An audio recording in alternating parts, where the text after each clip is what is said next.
Guys, welcome to my channel. I'm Kristen, and today we're grabbing some wood from the Dollar Tree to make some DIY crafts. This first one, I'm using this wood sign. This one is just one of the square ones, kind of similar to the circle ones. If you haven't seen these around, I think they're kind of new as of last year, possibly. I also grabbed this really pretty print, and this is from Dollar Tree as well. I did go ahead and stain this wood. This is in the dark walnut color by Minwax. It's honestly my favorite stain. I use it for absolutely everything, and every chance I get, I want to use it because I just think it's really pretty.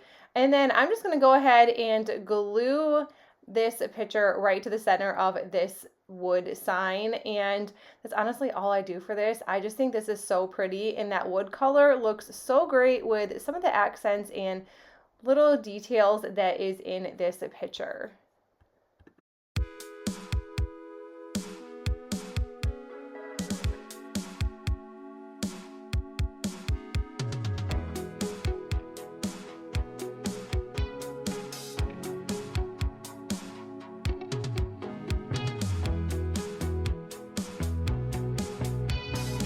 Next DIY, I grabbed 4 of these long wooden pieces from Dollar Tree. They seem to have these all the time. I also painted these or stained these in the dark walnut color as well, and I'm just going to be gluing them all together.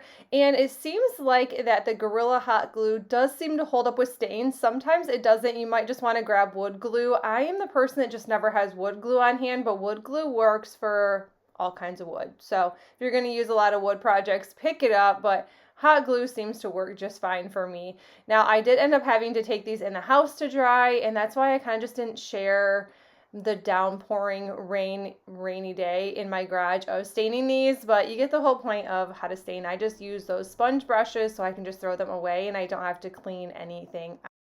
I also just grabbed some handles I have in my craft stash. Now I'm going to hot glue these. They will not stay like this, but I figured for the video I would just share this. You could also use super glue and they'd probably stay okay. Mine are honestly fine right now, but eventually I'm just going to have to take some screws and drill some holes in the bottom and just to make these more permanent, because honestly I wasn't sure how much I would love this piece until it was completely done and decorated, and I'm like, yep, this is definitely going to have to stay. I will be sealing this because if you don't, you're just going to have a hot mess of a tray. But I just love the way this turned out. I just think this looks very high end for Dollar Tree items.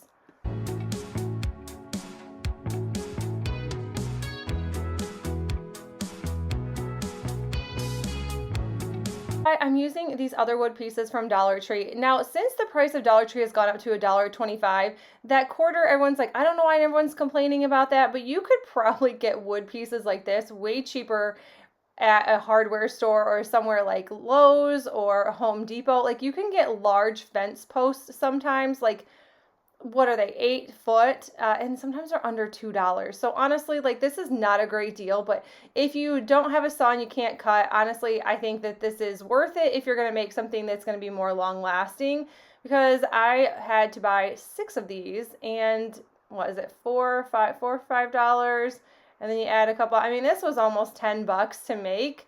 Not $10, almost like $8 to make, but I mean, it's pretty rounded up to 10.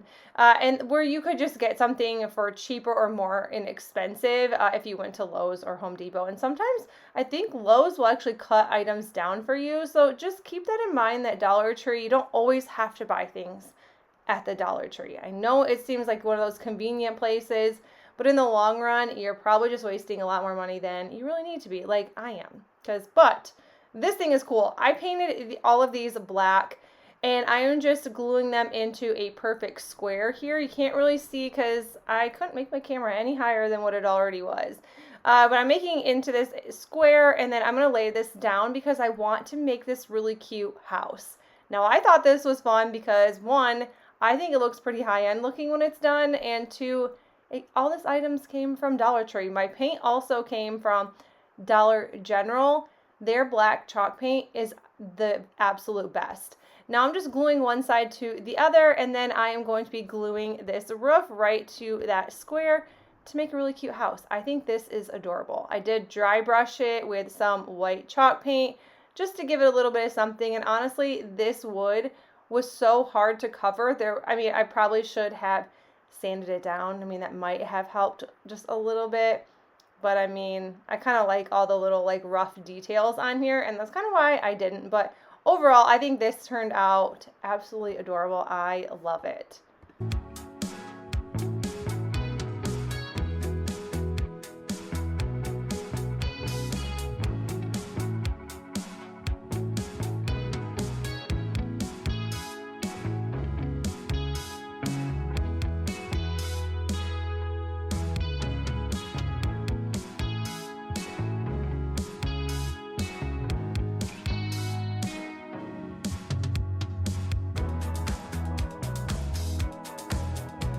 Next one, I'm using 3 of the wooden flowers. I'm going to go ahead and give them all a coat of some chalk paint. This is in the color lavender, and I always use Waverly chalk paint. I have bought some different kind of chalk paint, and it just doesn't, I don't love it as much. I've picked some up recently at Michael's, and it just has a weird glossy finish, and I thought that was kind of odd for being chalk paint. But I really haven't used a whole lot of others.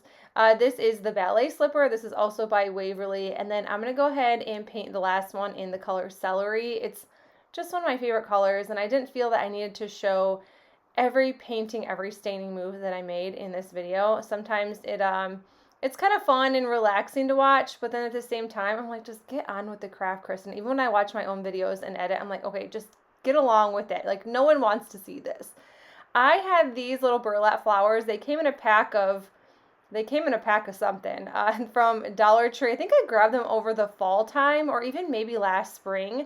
And I'm just gluing them to the center. And then I just already had this large planner with lavender in it. And I thought it would be really cute if I just stuck these in between. And I think they're cute.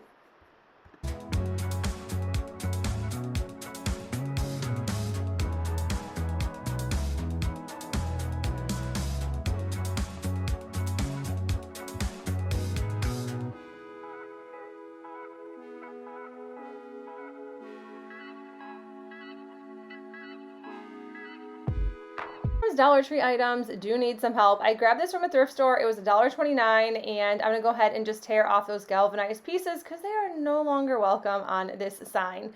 I'm going to go ahead and just peel this off. It did have some glue I had to sand down just a tiny bit, but I'm going to cover it so it really wasn't a big deal.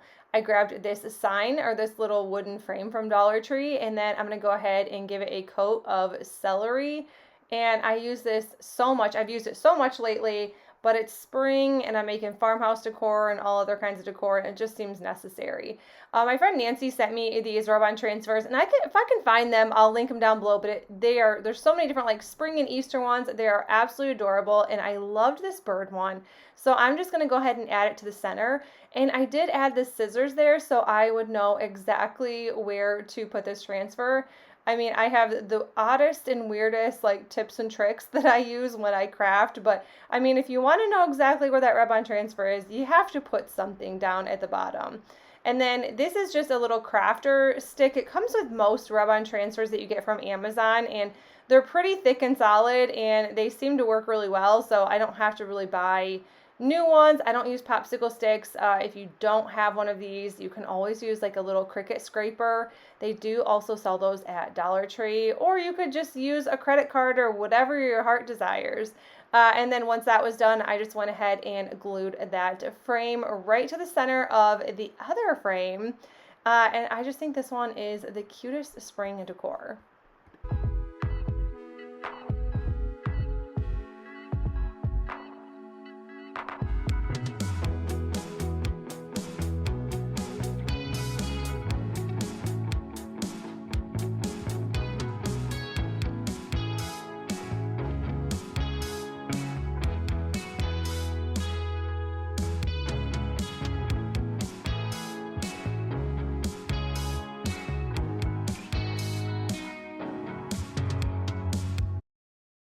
One, you know what, we're going to make this really simple and easy. This home sign from Dollar Tree I've had forever, along with this little wood piece that is a windmill from Hobby Lobby, and I'm just cutting the bottom off, and I'm going to grab my black chalk paint and go ahead and paint the top of the windmill. Then once that is dry, I'm just going to go ahead and glue it right over the O. There's not much to this one, but I do like these home signs. They just need just a little bit of something extra. So I thought this was the perfect something extra.